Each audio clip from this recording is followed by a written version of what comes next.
2008 সালের দিকে আমি একটা ফোন ব্যবহার করতাম, সেইটা হচ্ছে অ্যান্ড্রয়েড বের হওয়ার বেশ কিছুদিন আগে, মানে বাংলাদেশে অ্যান্ড্রয়েড জিনিসটা মানুষ চিনতই না, এরকম একটা অবস্থা আর কি। তো সেই মডেলটা ছিল হচ্ছে স্যামসাং এর F250, একটা স্লাইডার ফোন ছিল। ভাই এই ফোনটার যে ভাব ছিল সেই সময়, মানে বিশাল একটা ব্যাপার স্যাপার। মানুষজন ওই ফোনটা দেখলে অবাক হয়ে যেত যে দেখি ভাই কি ফোন, এটা কি সিস্টেম, এভাবে চাপ দিলে উপরের দিকে চলে যায়। ওই ফোনটার ইন্টারনাল স্টোরেজ ছিল 20 মেগাবাইট।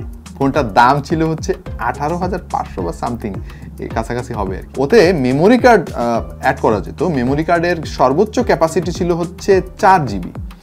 2 জিবি মোটামুটি যারা একটু অবস্থা সম্পন্ন মানুষ ছিল তারা 2 জিবি মেমোরি কার্ড কিনতো সেই সময়। হ্যাঁ, তো আমি মোতালেব প্লাজার প্রত্যেকটা দোকান হন্যে হয়ে খুঁজছিলাম যে 4 জিবি মেমোরি কার্ড পাওয়া যায় কিনা। দোকানদারদের কাছে 4 জিবি মেমোরি কার্ড চাইলে আমার দিকে এমনি করে তাকাইতো, ওরে বাবা 4 জিবি মেমোরি কার্ড, কি একটা ব্যাপার, মানে বিশাল একটা ব্যাপার ছিল ভাই সেই সময় 4 জিবি মেমোরি কার্ড। হ্যাঁ, কোথাও পাওয়া যাইতো না। সো 2 জিবি মেমোরি কার্ডে ওই হাতে গোনা কয়েকটা MP3 গান রাখা যাইতো আর কি, সেটাই শুনতাম। সো আপনি চিন্তা করে দেখেন এই অল্প কয়েক বছরে প্রযুক্তি যে কত দ্রুত এগিয়ে গিয়েছে, মানে দিস ইজ আনবিলিভেবল। আজকে আমি একটা ফোন নিয়ে আপনাদের সঙ্গে আলাপ করব। সেই ফোনটা হচ্ছে আইটেলের S23। এর ফুল রিভিউ অলরেডি আপনারা দেখে ফেলেছেন।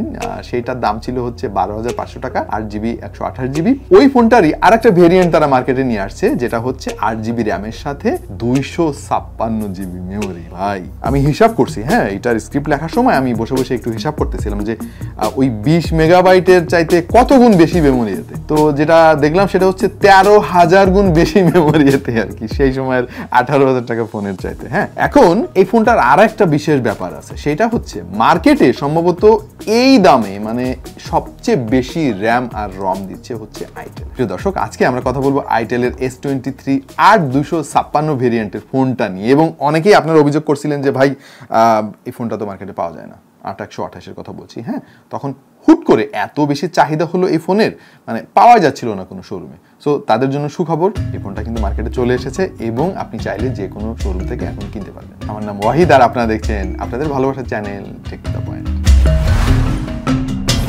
এখন মেমোরি নিয়ে হয়তো আপনারা অনেকেই বলবেন যে ভাই 12,500 টাকায় 8/128, আমি ওর সঙ্গে একটা এডিশনাল মেমোরি কার্ড লাগাইলেই তো ভাই 128 জিবিটা যদি লাগাই তাহলে তো বেড়ে গেল, শুধু শুধু এর জন্য আমি এত টাকা কেন বেশি দিব, 1400 টাকা টু বি ভেরি প্রিসাইজ।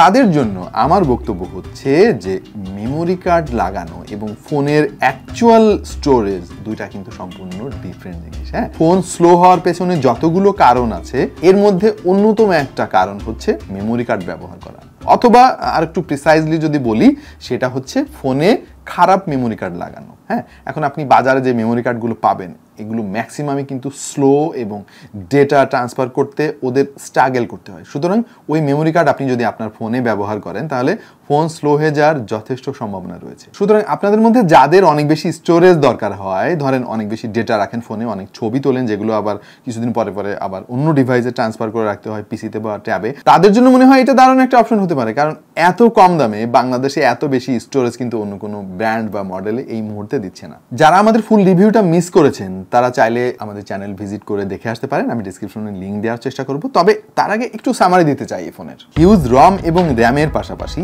এই ফোনের চেহারাও কিন্তু সুন্দর, খুবই স্লিম, এবং তারপরেও তারা 5000 mAh এর ব্যাটারিতে ইমপ্লিমেন্ট করেছে, সাথে 10 ওয়াট ফাস্ট চার্জিং সাপোর্ট পাবেন। আর এখানে তারা ইউনিএসওসির 606 প্রসেসরটা ব্যবহার করেছে, যেটা 12 ন্যানোমিটার বেসড একটা প্রসেসর, যেটা মোটামুটি এন্ট্রি লেভেলের ফোন হিসেবে বেশ ভালোই পারফর্ম করে। পেছনে তারা 50 মেগাপিক্সেলের একটা মেইন সেন্সর ব্যবহার করেছে, আর সামনে রয়েছে 8 মেগাপিক্সেলের সেন্সর। সাথে রয়েছে 90 হার্জের IPS প্যানেল, যার রেজলিউশন হচ্ছে ফুল এইচডি। ব্ল্যাক কালারটা বাদে অন্যান্য কালারে তো ওই যে কালার চেঞ্জিং একটা ব্যাপার আছে, যেটা নিয়ে আমাদের মেইন ভিডিওতে আমরা আলাপ করেছিলাম, চাইলে দেখে আসতে পারেন। যারা ডেইলি ড্রাইভার হিসেবে একটা বেসিক ফোন চান তাদের জন্য এই ফোনটা দারুণ একটা অপশন হতে পারে, কারণ এতে যেহেতু 8 জিবি র্যাম আছে এবং হিউজ স্টোরেজ রয়েছে, আপনি বেশ স্মুথ একটা এক্সপিরিয়েন্স পাবেন। আর এত কম দামের মধ্যেও কিন্তু তারা ফিঙ্গারপ্রিন্ট সেন্সরটা সাইডে মাউন্ট করেছে, যেটা আমার কাছে বেশ ভালো লাগছে, যেটা যথেষ্ট অ্যাকুরেট মনে হয়েছে আমার। এবং এই ফোনের লাউড স্পিকারও কিন্তু দাম হিসেবে যথেষ্ট ভালো, আর চার্জ দেওয়ার জন্য টাইপ সি পোর্টও দিয়েছে তারা। সো সব মিলিয়ে এটা বেশ কম্প্যাক্ট একটা প্যাকেজ। এনিওয়ে, আপনার যদি মনে হয় যে ভাই এই 256 জিবিতে আমার হবে না, আপনার জন্য সমাধান আছে। এর মধ্যে ডেডিকেটেড স্লট আছে,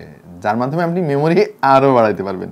কিন্তু ফোন তো স্লো হয়ে যাবে ভাই, এই জিনিসটা মাথায় রাখবেন। বাই দ্য ওয়ে, এই ফোনের মোট 3টা ভেরিয়েন্ট এই মুহূর্তে বাজারে অ্যাভেলেবেল। 4/128 ভেরিয়েন্টের দাম হচ্ছে 10,490, 8/128 ভেরিয়েন্টের দাম 12,490, আর 8/256 মানে আমরা আজকে যেটা নিয়ে কথা বলছি এর দাম 13,900 টাকা। সো আমাদের আজকের এই ছোট্ট ভিডিওটা ছিল মূলত যাদের বেশি র্যাম এবং বেশি রম দরকার তাদের জন্য। আশা করছি আপনাদের কাজে আসবে। যারা এরকম বেশি র্যাম খোঁজে তাদের সাথে এই ভিডিওটা শেয়ার করে দিতে পারেন। কেমন লাগলো আমাদের আজকের ভিডিও জানাতে পারেন কমেন্ট সেকশনে। যারা আমাদের চ্যানেলে সাবস্ক্রাইব করেন নাই ভাই, সাবস্ক্রাইব করে দিন, সাথে নোটিফিকেশনটা অন করে দিন, আমাদের ফেসবুক পেজ এবং গ্রুপে জয়েন করেন। এই তো, দেখা হয়ে যাবে অন্য কোনো ভিডিওতে ভিন্ন কোনো বিষয় নিয়ে। সেই পর্যন্ত সবাই ভালো থাকুন, সুস্থ থাকুন, আর দেখতে থাকুন টেক টু দ্য পয়েন্ট।